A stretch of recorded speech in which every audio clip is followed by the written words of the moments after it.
எந்த ஃபங்க்ஷனுக்கு நேரத்திலேயே கிளம்பணும்னு நினைப்பனோ அந்த ஃபங்க்ஷன் தான் லேட் பண்ணிடுவேன். என் அண்ணி பையனுக்கு ஞாயிற்றுக்கிழமை முகூர்த்தம். சனிக்கிழமை நைட்டு ரிசப்ஷன் வச்சிருந்தாங்க. சனிக்கிழமை எந்த கமிட்மெண்ட்டும் இருக்கக்கூடாதுன்னு நினைச்சா கடைசியில திருப்பூர் வீடியோக்கு போக வேண்டியதா போச்சு. சாரி எல்லாம் ஆல்ரெடி ப்ரீப்ளீட் பண்ண கொடுத்துட்டு போயிருந்தேன். சரி வந்து சீக்கிரம் கட்டிக்கலான்னு பார்த்தா ரிட்டர்ன் வரும்போதே ஹெவியான டிராபிக். 8 மணி ஆயிடுச்சு.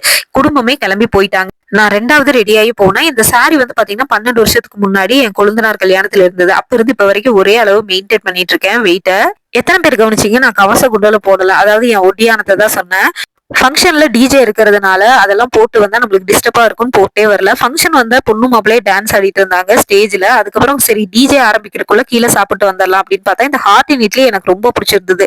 ஹால்லயும் டைனிங் ஹால்ல செம கூட்டங்க. சங்குப்பூ இட்லியும் அதான் இந்த கலர்ல இருந்துச்சு. வெளியில வந்து பார்த்தா ஸ்நாக்ஸ் எல்லாம் கொடுத்துட்டு இருந்தாங்க. அங்கேயும் செம கூட்டம். கைகளுக்கு கூட போக முடியல.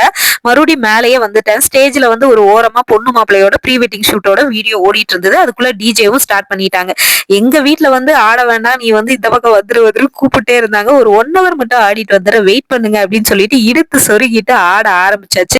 இவ்வளவுதான் காட்ட முடியும். இதுக்கு மேல காட்ட முடியாது. மத்த நிறுவனங்கள் காட்டலாம், நம்ம கம்பெனி காட்டாதுங்கிற மாதிரி ஒரு சில கிளிப்பிங்ஸ் மட்டும் ஆட் பண்ணிருக்கேன். நீங்களும் இந்த மாதிரி வைப் பண்ணிருக்கீங்களான்னு கமெண்ட் பண்ணுங்க.